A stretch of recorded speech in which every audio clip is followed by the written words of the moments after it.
So, on the other side of the first round split back in Tokyo, we drop in on the plot of Prince of Darkness again. Specifically, the "we're bringing the team back together" part of it, in that Ryoko, Ruri, and company have to find the other two Ace Tavalis pilots for redeployment with Ryoko as a special attack in battle. Hikaru, who is an overstressed manga artist, and the morbid pun mistress Izumi Maki, who now runs a bar. The former being yet another part-time job of Sally's. Once again, a big reason why I find Prince of Darkness such a terrible film is over half the damn movie is just the re-recruitment of previous cast members from the normal lives they returned to, which gutted actually, having a main plot. If the movie was originally going to be the pilot episodes to a new sequel series, which I have no evidence of it being, fine. But it was honestly a big waste, because we literally burned half of the Nadesco movie's actual runtime story right here in this scene. I'm not kidding. The entire thing meandered in avoidance of its actual main story that long. But hey, they're not the only ones on the prowl. Maito's antagonist Catherine Voighton has decided to steal all the natto in this city. Okay. Context. Natto is a smelly, sticky paste made out of fermented soybeans that, to my understanding, few people in Japan can actually stomach eating, as it's a recurring thing in Japanese media that people can't stand the smell, sight, or taste of it. Basically, it's broccoli. And apparently Catherine hates it too, so her big scheme is to gather all of it, lure those who like it here, and then somehow make them hate it? ? I presume by making them take a bath in the gigantic tank she has just full of it in the background. Unfortunately, Hikaru and Izumi are two that like natto, so Catherine stealing all of it? Now things just got personal. Hoiko Low, for some reason, sends her reinforcements, though, to pad out this battle, but with the Ayuga and Nadesco units, it's a short order to cook them. And like the other side of the route split, suddenly be attacked by these interdimensional invaders. Something of note I didn't mention before, Ruri and the Nadesco battleships have the special ability System Seizure, which automatically casts Analyze in every unit on the board, raising the damage units deal and evade by for a total of a 10% boost. Not everyone uses the Nadesco as a battleship though, since, well, in this game, we eventually get 9 battleships, but can only deploy at most 3 at a time. As the battle closes out though, the reason Ko-Lo came to Voighton's rescue has been made clear. Their benefactor wanted them to. And in exchange, they're getting a new tool to help them. And they're not the only one. Mr. X has also drawn Hokushin into whatever this plot is by way of Mifune, which brings Akito back to the table of interest, happening to meet more former Nadesco cast members as he visits Eureka's grave, as they in turn come across Kappei Jin and his siblings, the pilots of the Zambot 3, from the series Zambot 3, who are likewise paying respects to their dead parents as the events of their series have also only recently concluded. I know nothing about Zambot 3, and I did not have time to research it like a lot of other series, as it's never gotten imported, but apparently how things rolled out in this timeline, their team of mecha pilots took charge of defeating their enemy, the Gaizak, because the feds had their hands full with the Second Bloody Valentine War and a civil war caused by the Outlaws' actions on top of that. And there was no other help because the smaller factions like Maito's company that did support them didn't have the resources to do so at the time. And all the major factions thought, hey, the Gaizak only came because the ancestors of the pilots of the mech were the enemies of these people. Let them sort it out because they are the reasons the aliens are here. Which is apparently an actual plot point from the original series. Because the problem is over there, and over there has to take care of itself. That is literally the most Tomino thing this universe gets. And every person that was behind that decision is out of power now because it blew up in their face, as there's a lot of descendants of those people. And that's not even getting into the whole Gaizak creates human suicide bombs thing. Yes, really. But yes, this is still the happy ending timeline for them. Again, from what I looked up, in the original Zambot 3, every member of the cast but Kappei died, leaving a traumatized 12-year-old alone and thrown to the wolves. Here, because at the climax of their conflict, other forces such as Akito and Ruri were able to come in to help, Kappei's siblings, Keiko and Ichitaro, and even their dog, were able to survive, and the greater populace learned the truth of what they did to save everyone. Point, once again, fused timeline. And it's because Kappei is grateful towards Akito that Kappei wants to help Akito out, as despite Akito's mask, it's clear to them he's suffering in his own isolation. Which is where Hokushin comes in, wanting to capture/kill Akito so he can get full control of the boson jump system. We also get a bit more world fusion narrative context. Hokushin calling Ruri an ultimate coordinator who is oriented more towards data processing as opposed to Kira and his elder brother Kennard Pars, long story, read the manga Gundam Seed X-Stray X, who have engineering and combat specializations. But Hokushin messed up, as Nurgle's special forces have also followed and surrounded them, only for them to trigger a boson jump that ports them out and to their mechs on the outskirts of the city. Maito handing over a key to something Kappei may decide he needs if he wants to help Akito. That being...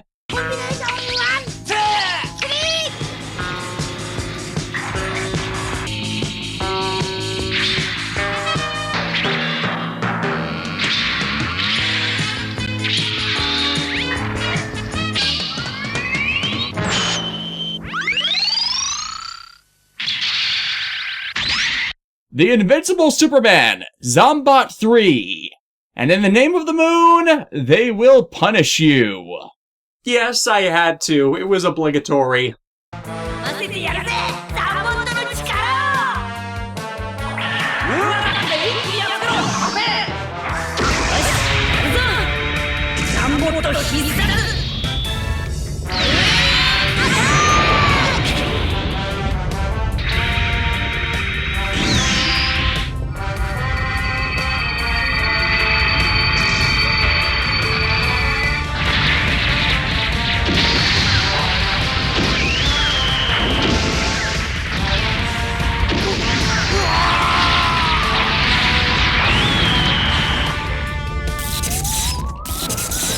Still, we get more exposition about how Akito feels about this if you get him to fight and defeat Hokushin. That Kappei and the others, time and again, coming to his assistance, are slowly waking him up and dragging him out of despair. As Hokushin is forced to withdraw, Akito reveals Hokushin's the one that attacked him and Yurika, leaving him for dead, but taking Yurika for use with the boson jump tech. He's not ready to rejoin them yet, but asks Ruri for a moment, handing her his recipe for the best ramen in the system, which he can't make anymore due to his destroyed taste buds. He really feels he's half the man he was, if not less, and he's not sure the rest of him is still alive to begin with. Over with Professor Wolfgang, he's completed a new machine, and is in need of a test pilot to take it to its limits.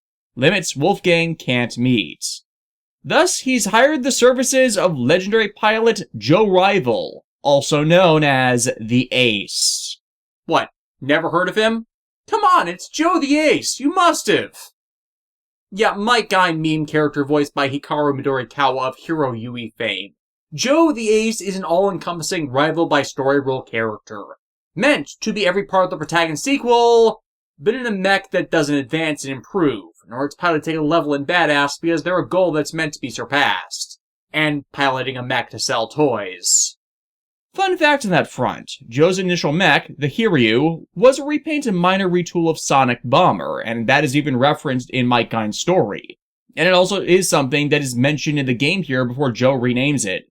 His second mech, the Goryu, was much the same, a repaint/remodel of the character Dai Atlas from Transformers from the same special, and that is also referenced in the mass production version of the Goryu, which shares the name Atlas.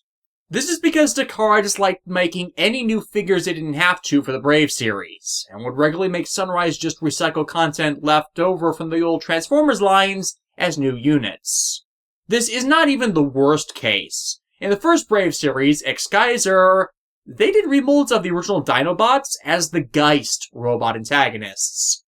It's kind of why it's unlikely any more series, beyond possibly Brave Command Dagwon, will ever appear in these games, as a lot of their antagonists have that cross-ownership copyright mess now, since Bandai owns the Brave series and Brave series original mecha.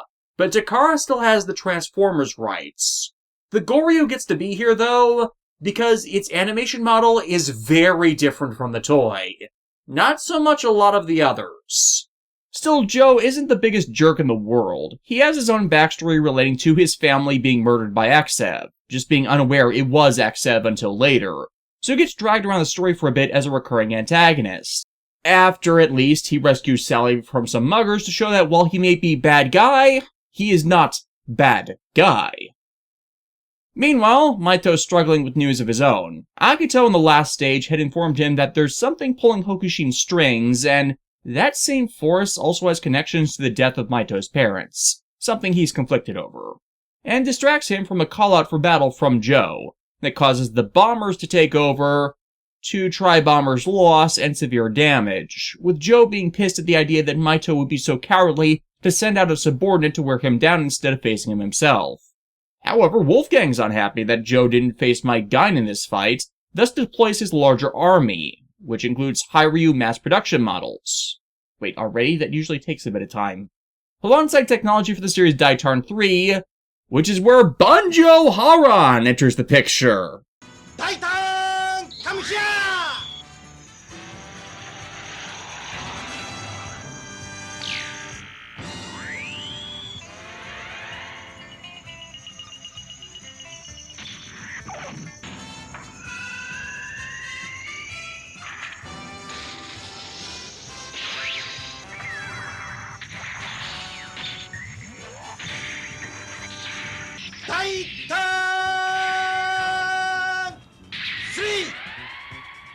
And no, I don't know why a spaceship from Mars changes to look like a samurai.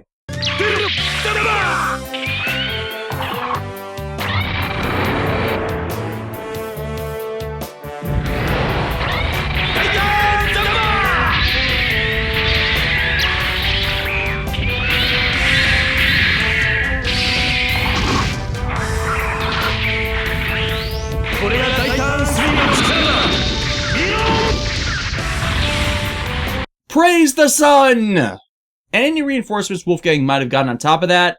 Yeah, not coming. Tetsuya and the Great Mazinger have shown up and taken care of them. Tetsuya having been found by Banjo earlier and hung out with him while trying to find everyone else.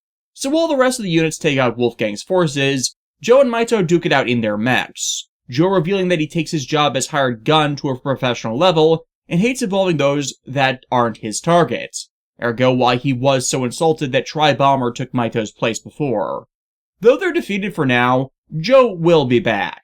The bigger issue in the interim is fixing the bombers. This is where the routes link back up, the Tuatha De Danann undergoing a repair and refit thanks to Nurgle that will allow the submarine to be able to make the trip to space. Thus filling a plot hole I actually was about to point out because it happens in a lot of these games that ground, sea, or air-only units end up going to and functioning in space without explanation. Turns out, they actually did this time, and I missed it originally. Though they still say it takes a lot of prep work for them to do it.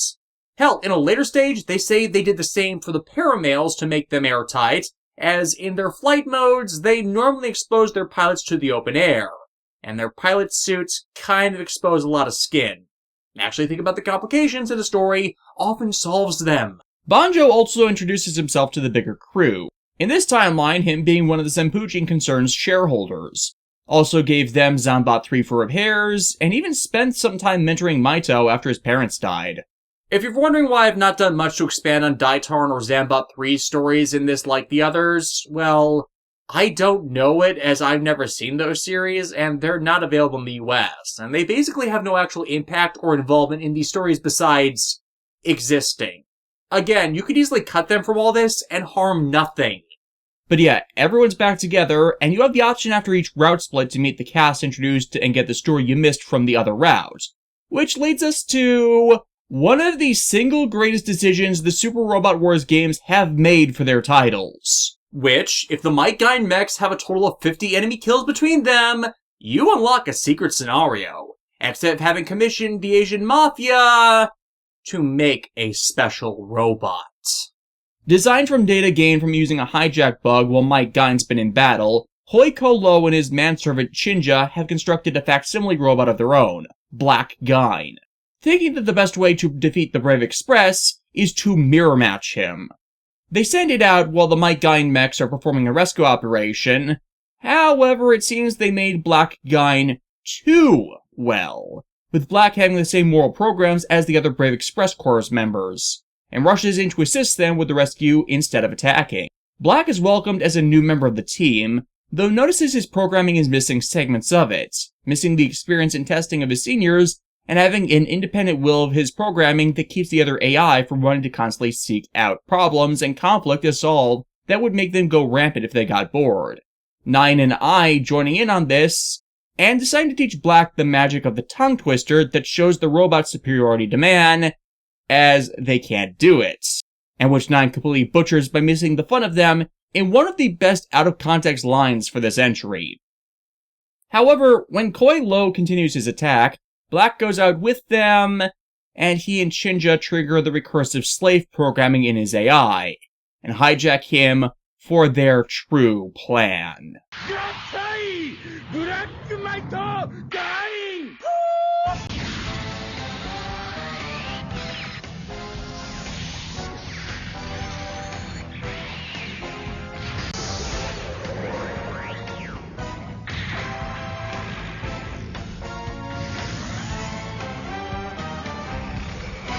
黒い翼に殺意を乗せて灯せ不幸の赤信号悪者特急ブラックマイトガイン帝国破ってただいま到着 So now they all need to fight their new friend.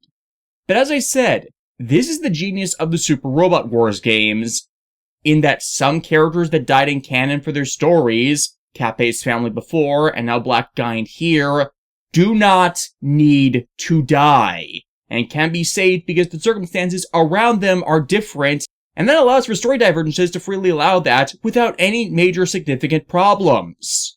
Cases in point. Almost the entirety of the named character fatalities in Gundam Seed, Miguel, Toll, Nicole, can be avoided in Super Robot Wars W. I mentioned Banjo saving Shirley in Super Robot Wars Z, derailing the entire following storyline in Code Geass that led to Lelouch dying, because in R2, saving the cheerleader literally allows you to save the world, but it is also possible to save Euphemia Libertania as well. Haman Karn and the Puru clones from the Zeta series. You can save them from their unnecessary deaths, but it is your choice whether that happens or not.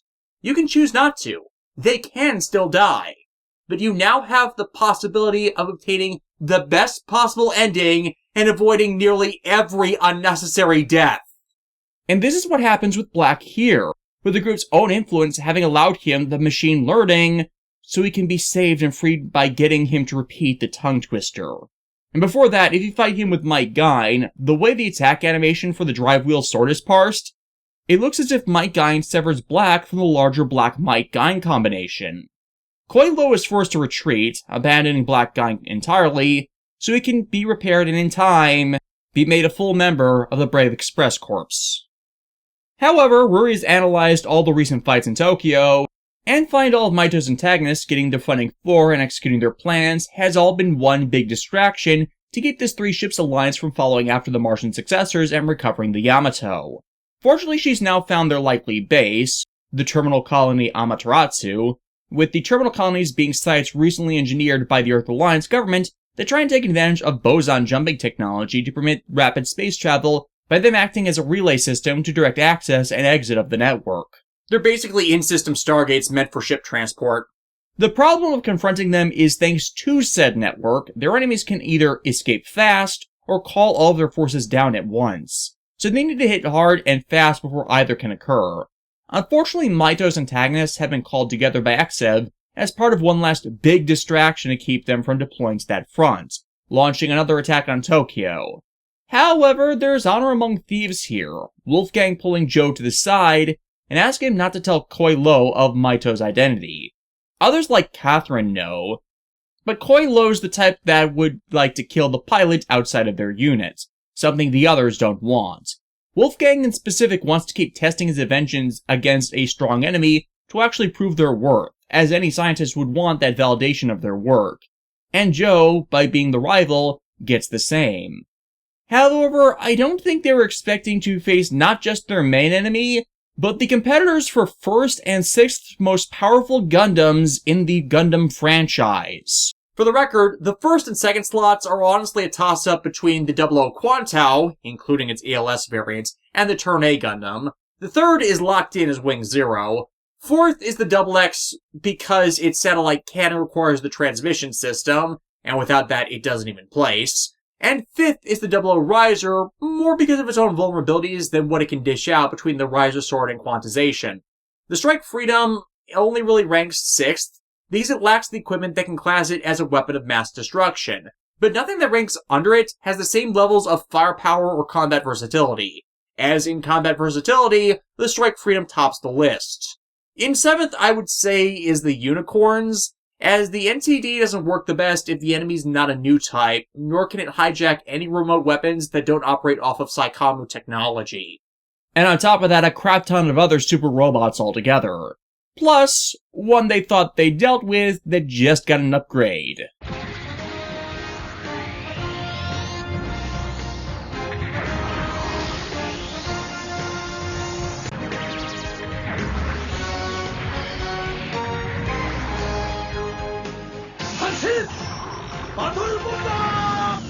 And with him were Patrick Colasaur and Graham Aker, also joining for the proceedings as new mass production units, the GNX-4 and the Soul Brave, to round out the 00 cast.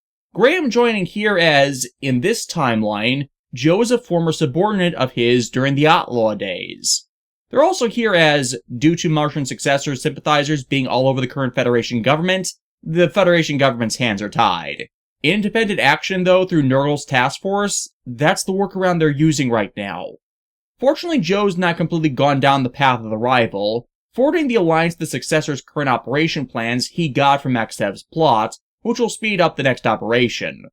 I also really like the wrap-up here, with Graham and Setsuna getting to meet face-to-face on peaceful terms for the first time. Something that, again, even Awakening of the Trailblazer didn't end up permitting them due to, in canon, Setsuna being in a coma at the time. It was one of the things I wanted to see from the appearance of this breakout character, and I'm glad it at least got in here. Before we set out, though, we've got another bonus mission to deal with Ange and Judao leading the groups back to Arsenal to take on a request from the shopkeeper of the island, Jasmine. She needs an escort group for a supply shipment to the island, as the last few have ended up attacked by the dragons. If this one doesn't get through, though, their food stores will be completely depleted, and the residents will all starve. Still, most of this crew are in it for the money, that being part of why Judao's AU group are here, because Judao is kind of cash-obsessed. Hell, in Double Zeta, he started out trying to hijack the AU mobile suits in order to sell them off. It was originally for a good cause, so he and his friends could afford to leave the decrepit colony of Shangri-La and send his sister to a good school, but his money-grubbing ways never really went away. And with the Arsenal girls only getting anything on the island if they have the money for it, it's a byline between their series that would have worked a hell of a lot better than how they initially came in. The goal of this bonus mission is to eliminate all dragon forces before they can cross a drawn boundary line at the edge of the map, and goals like this can end up hard to deal with if you don't deploy your units correctly. The best way to do it isn't just to move them out fast, but make sure they spread like a net so the units you can't kill in one attack can be mopped up by the remaining units. Obviously, Ange and the Zetas are the aces for that here, the Zetas especially with their flight modes. But it's actually better to not convert them to that, as their attacks and their flight modes are much weaker. And you need to chip off as much HP for the first wave as you can to not lose turns striking down the later ones, lest they slip around your nets. Case in point, when reinforcements come and Judao has to ram them with the Double Zeta to keep them from approaching the convoy. Judao, I wouldn't recommend doing that in a Zeta-type Gundam. That tends to end with you catatonic and mentally regressing into a child. Ask Camille sometime. While the Arsenal girls think he did it for the bonus, in reality the harsh circumstances of how he and his sister Lena grew up made them value life all the more, and the struggles people go through when resources are short, striving through everything to survive. A tangent that, again, did not read before when they brought the AU game to supersede Ange's story that would have worked a hell of a lot better than what they actually did. And despite how much shade I tend to throw at the Universal Century series, I actually really wish Double Zeta had gotten its chance to be dubbed, as Judao is a really good protagonist with practical life experiences that inform his views, so his Raising the Sex speeches actually had tangible weight to them. But because they're not dubbed, a lot of people have not. Yeah, I actually kind of like Double Zeta, at least after it stops being a farce. Even by Tomina's own admission, he screwed up with Zeta, and the first sec to Double Zeta is vastly overcompensating tonally for how poorly the end of Zeta went. With all this done, the upgrades to the Danan are completed, and the entire team can now set out for space. However, now that Judao's gotten a chance to look at Tetsuya and his mech, he can't help but ask, does he know the Mazinger Z? And he refuses to answer. Plot point. XF, however, has alerted the Successors to us deploying out to space, so they send a force to intercept us out on Earth's debris belt. Despite surrounding us, we waste them until more of those interdimensional invaders show up, for the first time actually led by an actual, tangible person, a battle freak named Ghoulie, who acts as the rival character for either Soji or Chitose, depending on who you rolled. The one who he didn't choose, however, at this point, decides to stay back on the AD dimension Earth. I've actually lost the cutscene where that happens, it was a while ago. We will, however, see them later. And Ghoulie's unit can fly circles around the Vangre, as it's not split its specialization.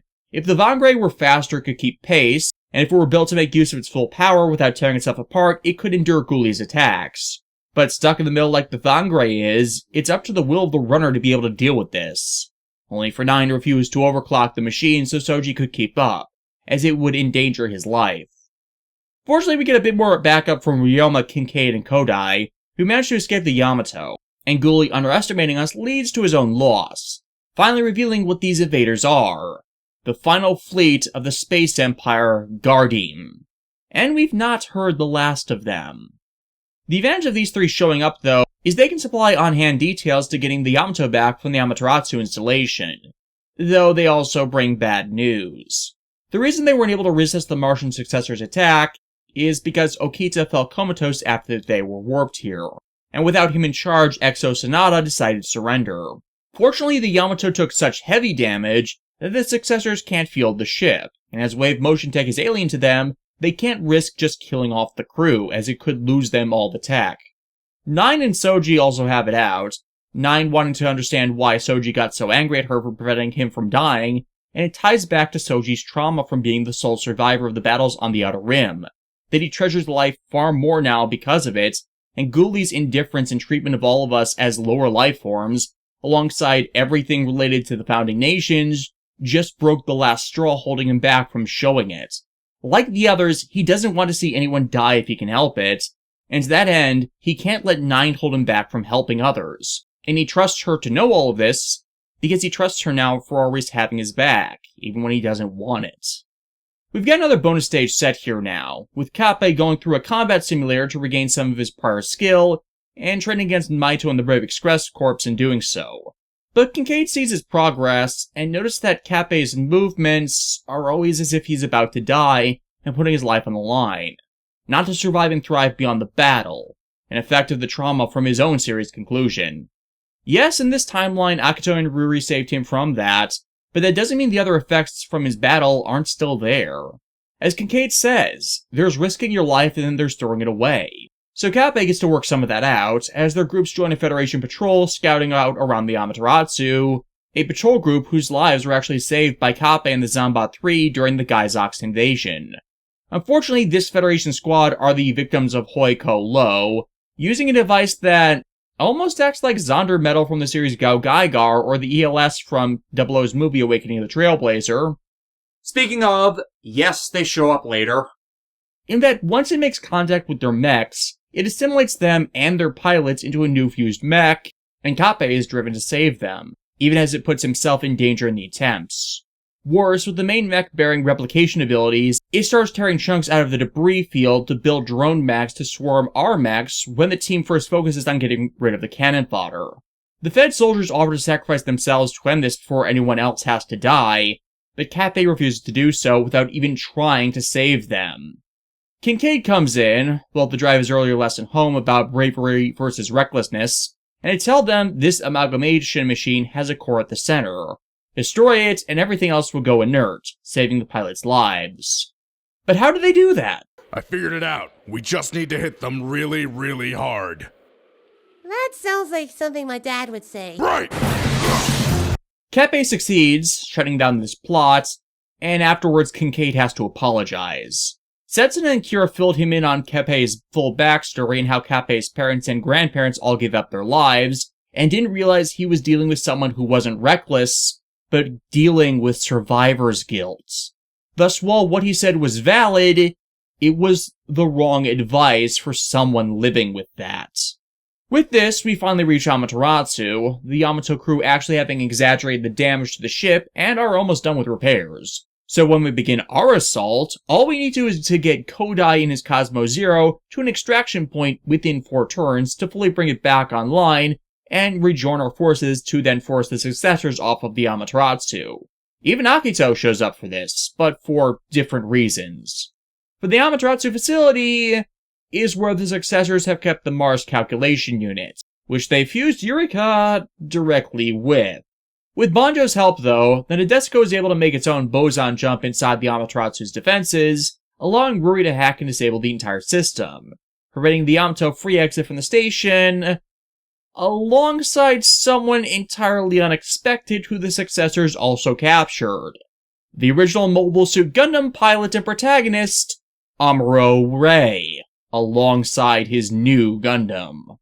Time for backstory!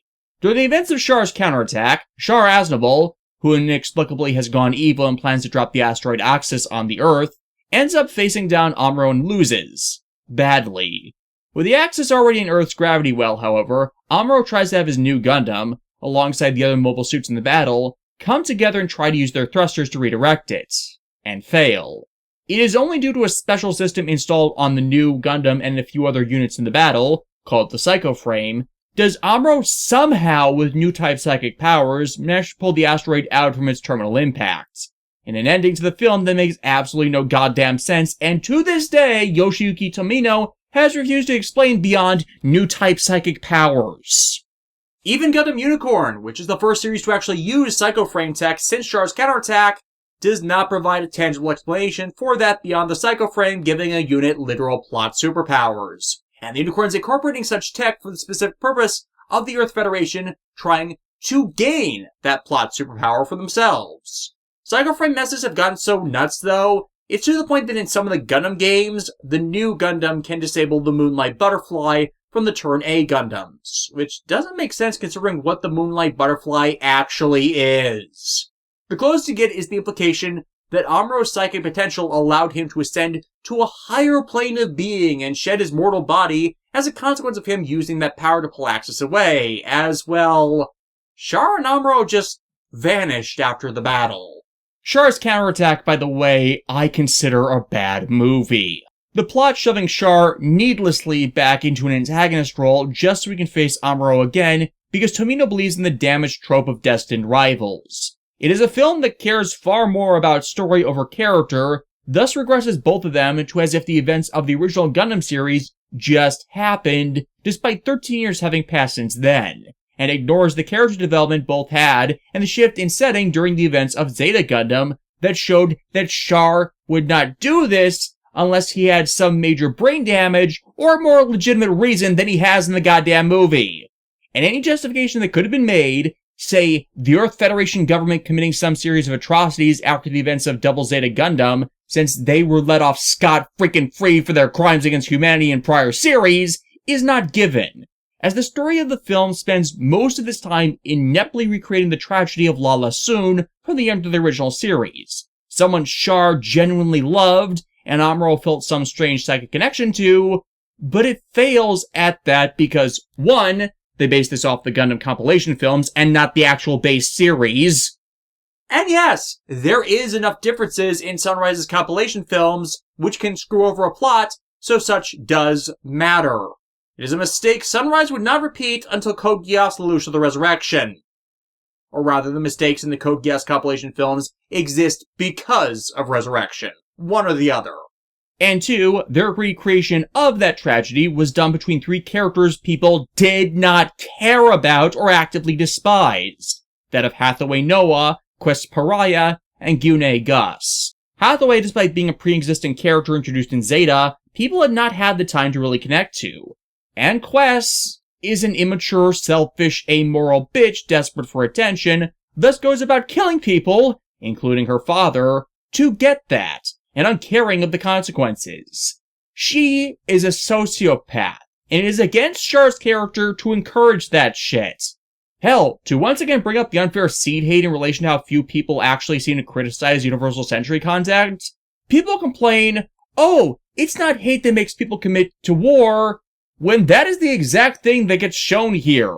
Amuro's love interest in the movie, Chan Agi, shoots down Quest to save Hathaway, who's just about to be killed by Quest. And then in anger, Hathaway kills Chan, whose only crime is saving his life from a monster he for some reason cares for, despite having no interaction with her.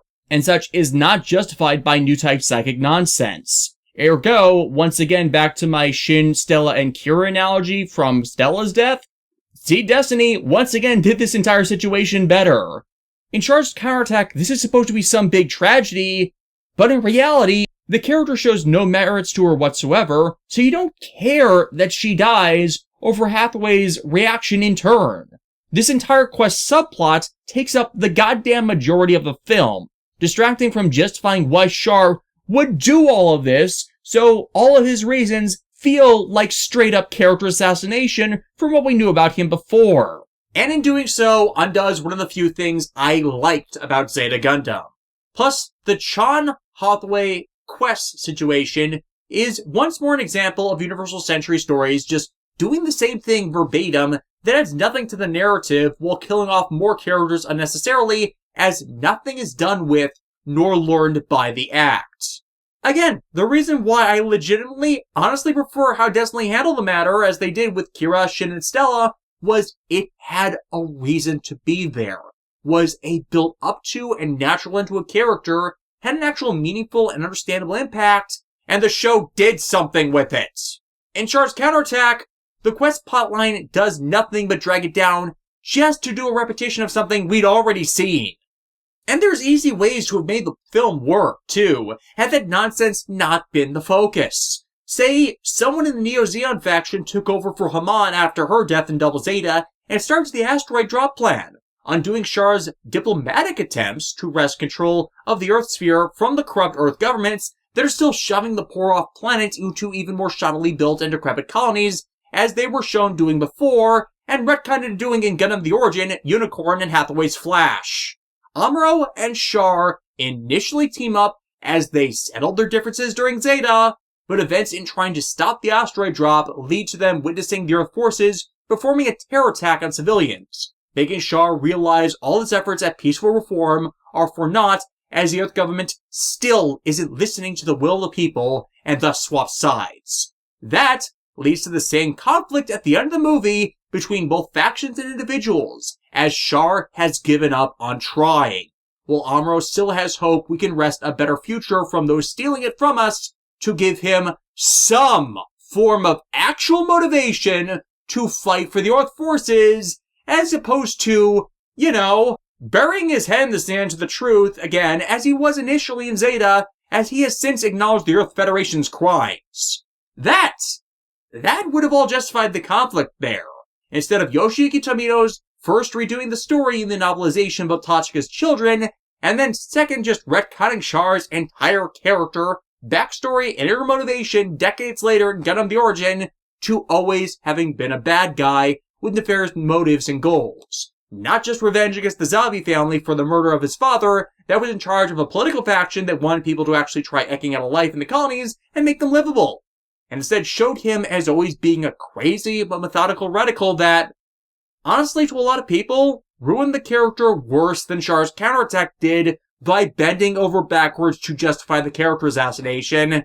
That again throws how he was depicted in Zeta Gundam under a bus. And that's not even touching Unicorn's attempted twist to this, since Unicorn was not originally Tomino. It's again why, while I like series in the Universal Century, I am less forgiving to it as a whole than the other timelines. Tomino has a history of throwing characters under a bus if you think he can use them for a story. I actually own the novelization of the original plans for Mobile Suit Gundam, and while Amuro dies in that version and would have died in the main series had it gotten a full run instead of being cut short, Char is far more civil there, and post-series reforms Zeon to be more about combating the corruption of the Earth government that had started the war in the first place. And the white-based crew joins him towards that goal like they do in Zeta Gundam, with exception to Sayla, as she couldn't be near Char after he killed the man she loved.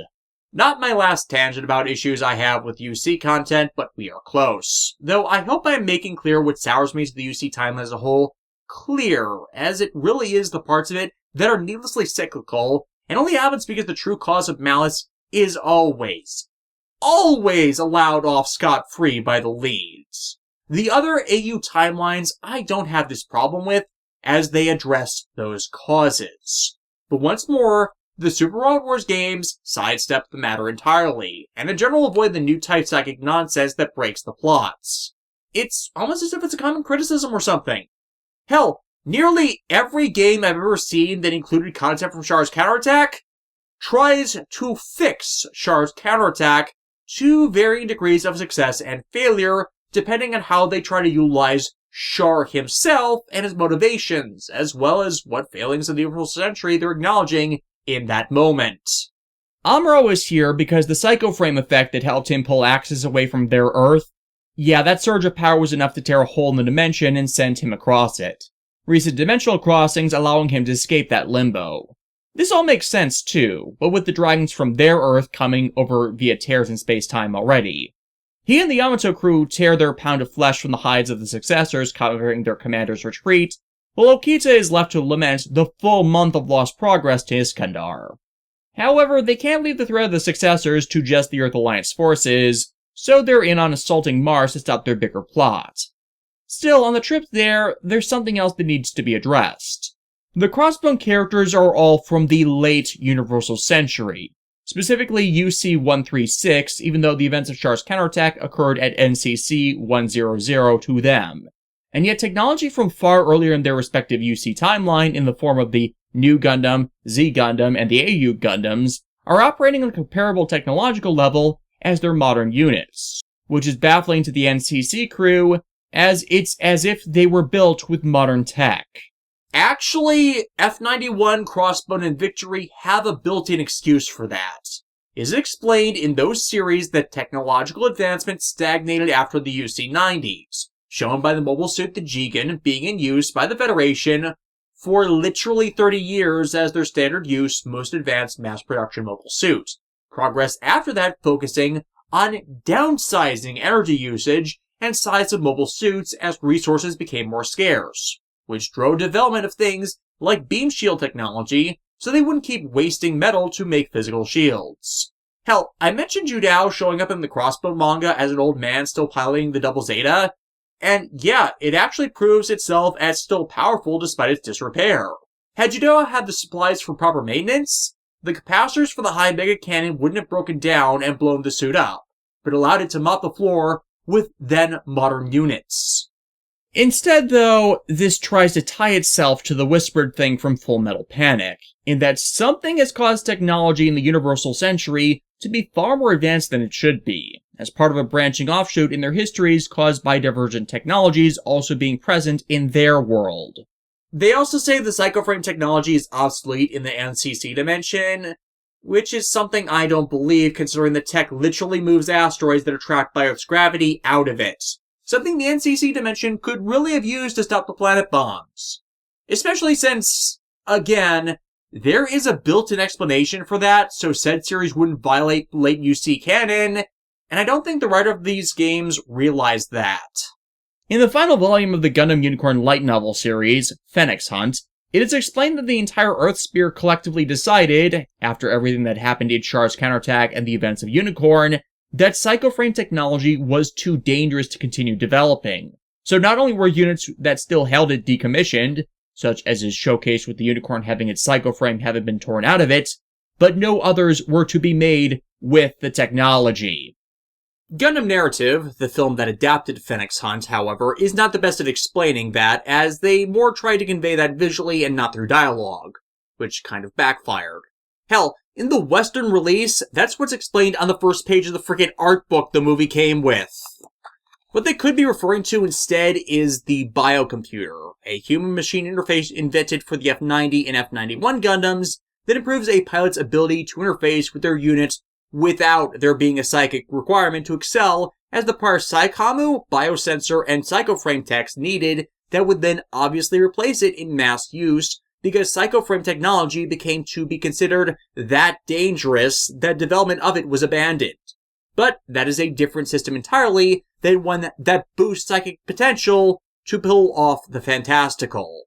So yeah, what they're saying here doesn't quite fit with the actual lore of the UC series on that matter, but it's trying to be driven as a plot point about how all three universes have a deeper connection to each other that have allowed their crossing over through weakened holes in the fabric of dimensions between them, with technological developments in the last 18 years being hyper-accelerated by those who have tapped into the whispered phenomena and peered into another dimension's tech tree.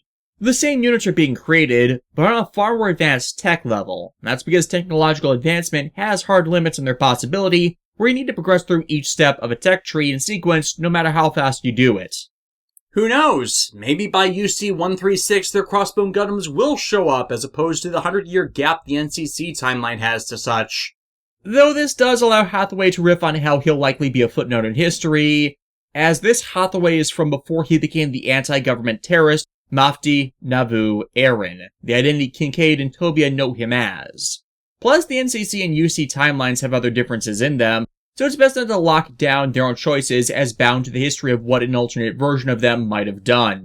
A plot point and element of the story I need to readdress later when we get to what the story does with Kaname Chidori. Anyways, we make it to the surface of Mars. Wow, the colonization efforts really stripped the iron out of the soil. And we assault the Successors' base to put an end to this, Akito leading the charge to save his wife.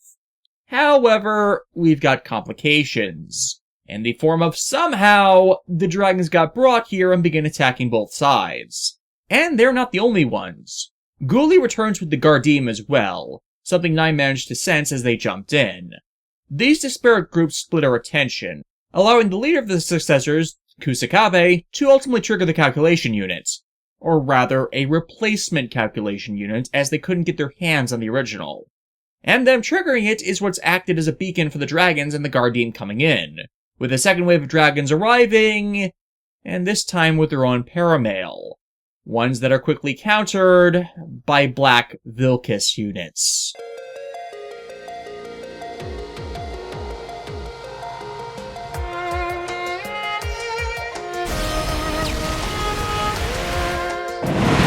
All of them bearing the power to literally tear space apart. This alongside Akito actually making contact with Eureka in the replacement calculation unit, and a resonance of wills affecting the psycho frame, creates a warp in reality, scattering everyone once again. And worse, everything with the Successors? One massive distraction. Lacus Klein in the plants, meeting with Tusk about the Vilkis' awakening, while in the Holy Minsarugi Empire, a diplomatic visit by Kigali and Gundam 00's Princess Marina Ismail is ambushed by Dibril. I cannot pronounce that word. Djibril. I don't know how to pronounce that word. A member of the Logos organization who perpetuated war in the Seed series that is supposed to be dead, as he died in the destruction of the superweapon Requiem. Turns out in this timeline, he survived, and has been a pawn of the founding nation's own special interests that desired the extermination of coordinators to maintain their own world order. Specifically, a world order that is design of stupid hair here, the big bad of Cross Ange, Embryo. Yes, seriously, that is his name. There is a reason why I prefer to call him Stupid Hair. More on him later, but in the interim, he kidnaps Kigali and Marina to make them members of his harem. Again, yes, seriously. Unfortunately, we're not going to get back to this douche for quite some time, as we've crossed the boundaries over to the Earth of the Blood Red Sea, where Ryoma, Tetsuya, Amuro, Hathaway, the Aoyug units, and Mithril originate from, and right in the middle of a battle between the Federation Special Unit Londo Bell and the forces of the third iteration of Neo Zeon. Those in the audience who know your UC content, assuming I haven't scared you off already, you know where we just showed up. The Fed units in charge of the Londo Bell group, however, instigated and escalated this fight when Londo Bell is an autonomous peacekeeping force in its own right. So when everybody in their R group tried to withdraw, the Fed captain forcibly drags us all in instead of de-escalating this battle. Another common issue in the UC timeline. No one likes to listen to anyone but themselves or the highest authority.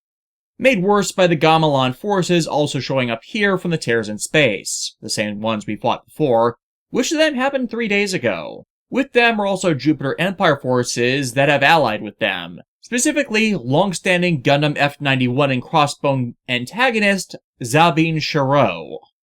If you've seen the Gundam F-91 movie, you might recognize this guy, as due to the film being an abridged version of the originally intended full series, he actually survived its events as a loose plot thread, which is rare for a rival character, especially one infatuated with the lead woman of the series as he was with Bara Rona, aka Cecily.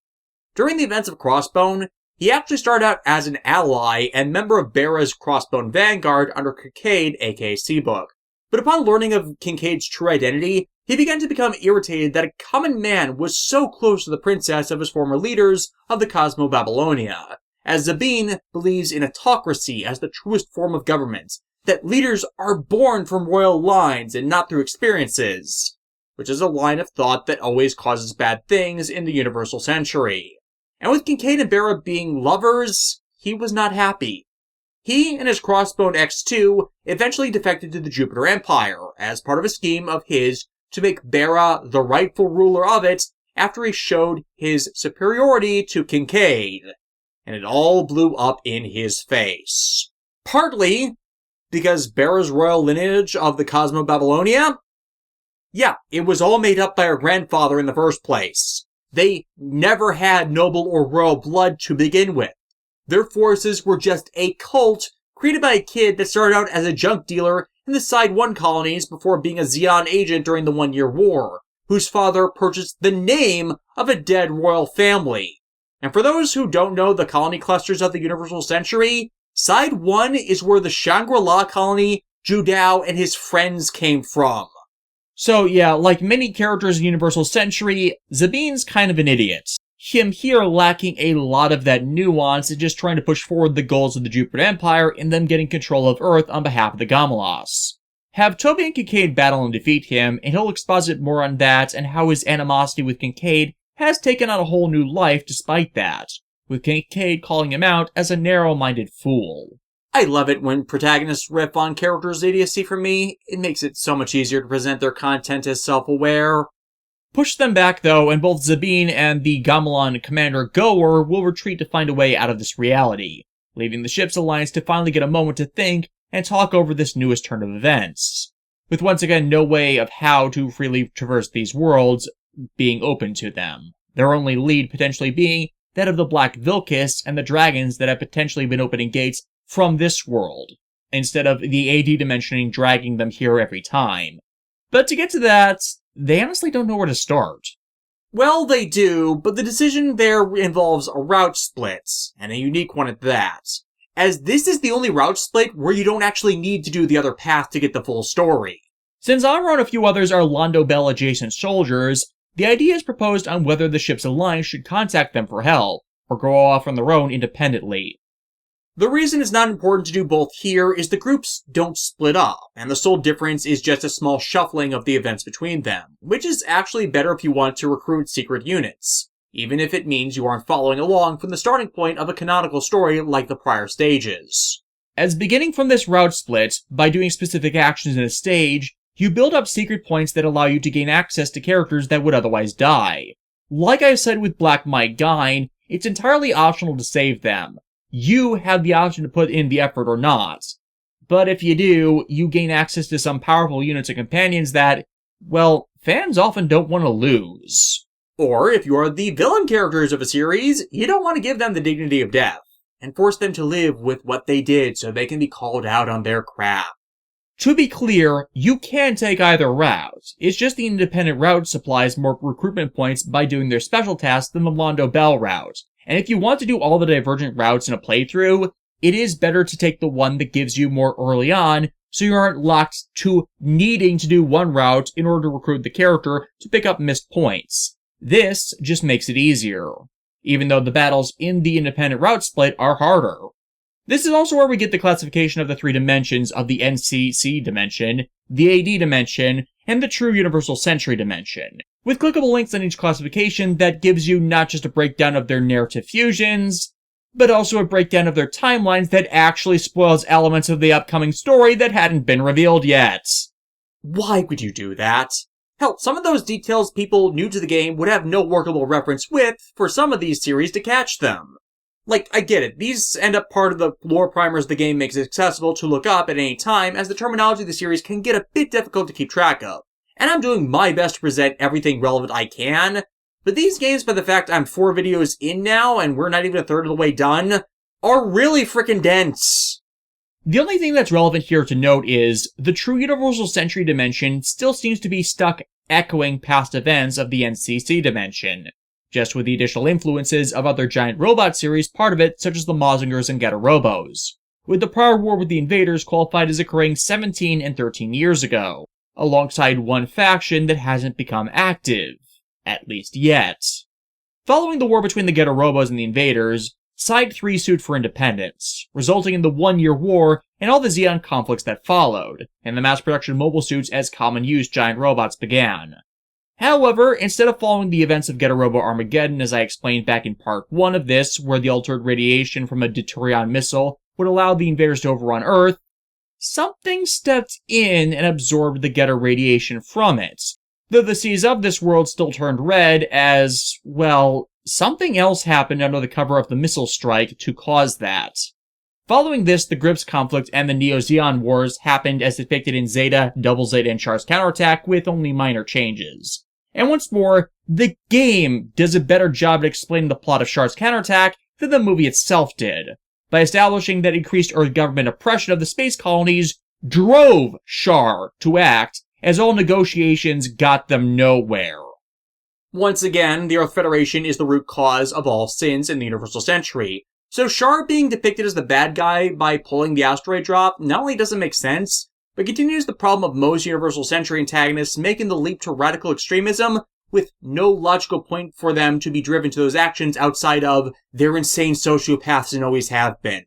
A characterization that doesn't work when the conflicts all come from the Earth government's malice.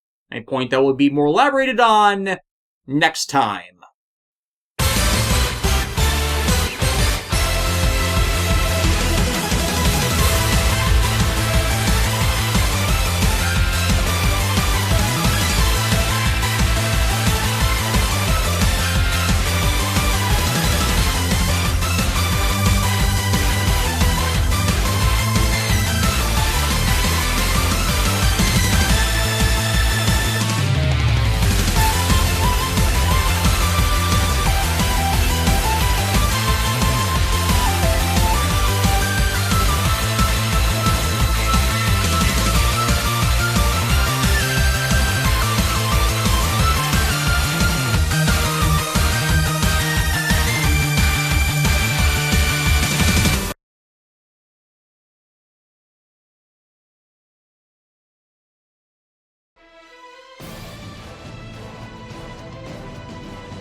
As the ship's alliance explore their newest situation, war breaks out on the Red Seed Earth once again. A horned Gundam is awoken in the search for truths hidden from man, as deep below the surface of the world, both angels and agents of hell seek the doors to their own respective Armageddons, only for Guardians of the World to knock their fists upon them. Next time on Super Robot Wars V, the beasts of possibility that shout "I" at the heart of the world.